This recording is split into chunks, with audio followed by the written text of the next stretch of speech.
Following the death of ITV Health and Science editor Emily Morgan, ITV News broadcast an emotional tribute to her narrated by her friend and colleague Tom Bradby.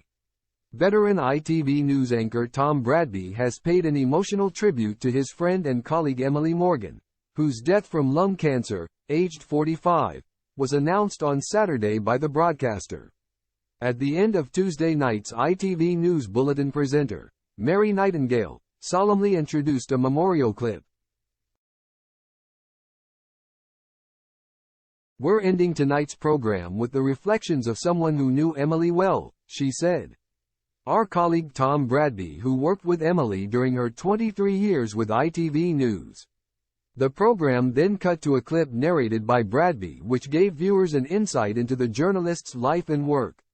The emotion clear in his voice, Bradby described the late mum of two as brilliant at her job, but also incredibly funny and completely irreverent.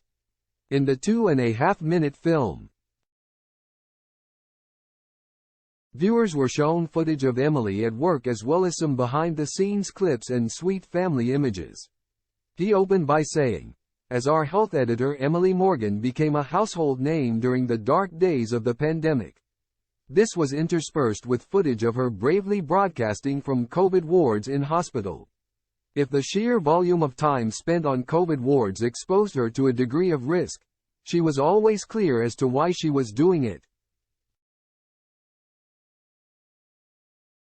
He narrated. This was followed by a clip of Emily herself describing it as her duty to report firsthand on the ground. The deeply personal tribute also included his own recollections of the broadcaster, whom he worked closely with for 5 years at Westminster. "She was brilliant at her job, it's true, but she was also incredibly funny and completely irreverent," he revealed. "I once persuaded our editor to send us across Canada by train with cameraman Rob Turner to make a film on how the Canadians cut the deficit."